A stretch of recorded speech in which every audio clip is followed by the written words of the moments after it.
Gencatan senjata antara Amerika Serikat dan Iran yang diumumkan pada Rabu 8 April 2026 menjadi sangat rapuh menyusul serangan brutal Israel terhadap Lebanon pada hari yang sama. Akibat eskalasi konflik berkepanjangan di Timur Tengah, kita harus siap menghadapi tekanan energi global yang semakin terasa. Ketegangan geopolitik di Timur Tengah dan gangguan distribusi membuat pasokan energi tidak lagi stabil. Ketergantungan terhadap energi dari Timur Tengah jadi titik rawan utama negara-negara yang membutuhkan, termasuk Indonesia. Kita lihat bagaimana perkembangan konflik di Timur Tengah akibat serangan Amerika Serikat dan Israel ke Iran. Kondisi ini membuat situasi di negara Indonesia dan juga negara-negara Semenanjung Arab berkecamuk begitu ya. Konflik tidak hanya sebatas serangan ke Iran, tapi juga telah berdampak pada pengeboman sejumlah wilayah lain seperti Qatar, Uni Emirat Arab hingga Kuwait.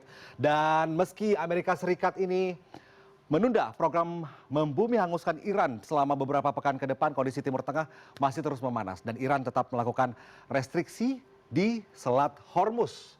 Kita tahu bahwa Selat Hormuz ini yang menjadi jalur perlintasan 20% distribusi minyak dunia dan ini memiliki peran penting dalam rantai pasokan energi global ya. Tanker minyak sejumlah negara pengimpor dan pengekspor minyak melewati Selat Hormuz yang dikuasai Iran. Kondisi ini mendorong pergerakan harga minyak dunia dan meningkatnya ketidakpastian suplai energi di banyak negara. Kita lihat bagaimana perkembangan harga minyak global pada 26 Februari. Harga minyak berada di kisaran seperti apa? Ini dia.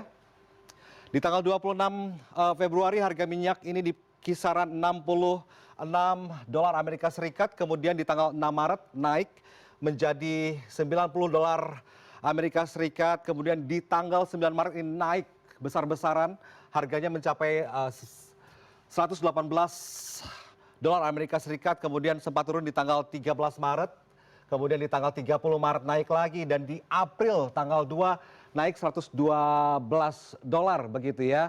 Ini sejumlah negara sudah mengumumkan dan sudah mengumumkan mengalami krisis energi dan banyak sudah menaikkan harga BBM mereka. Merespon harga minyak dunia yang tembus di atas 110 dolar Amerika Serikat per barel. Lalu bagaimana dengan Indonesia? Karena Indonesia tidak terlepas dari dampak itu ya. Kita lihat apa yang akan terjadi. Diversifikasi impor minyak Indonesia ini perlahan mulai terasa di dalam negeri nih, dampak dari eskalasi konflik di Timur Tengah. Meski harga minyak global fluktuatif, pemerintah Indonesia mengumumkan untuk tidak menaikkan harga bahan bakar bersubsidi begitu ya. Lalu apa yang dilakukan pemerintah Indonesia? Upayanya mulai dari mencari sumber pasokan minyak baru seperti ke Amerika Serikat.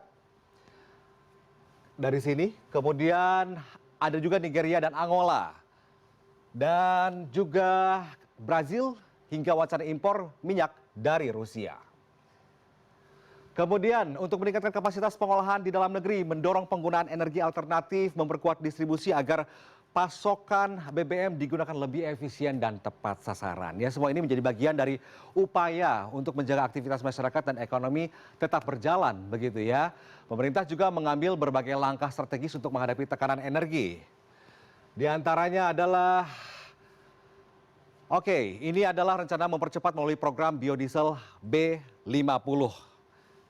Ini B50 ini untuk memperkuat pemanfaatan energi dalam negeri ya. Kebijakan efisiensi juga dilakukan termasuk melalui kebijakan work from home atau WFH. Ini ASN dan swasta juga sudah ada sebagian yang melakukan WFH begitu ya. Serta ada pemangkasan anggaran ya, pemerintah dan lembaga negara yang dinilai tidak produktif. Ini tujuannya untuk menjaga keseimbangan dan stabilitas negara di tengah situasi global yang tidak menentu begitu. Di tengah situasi global yang bergejolak, peran Pertamina ini tentu sangat penting dalam menjaga stabilitas energi nasional. Salah satunya adalah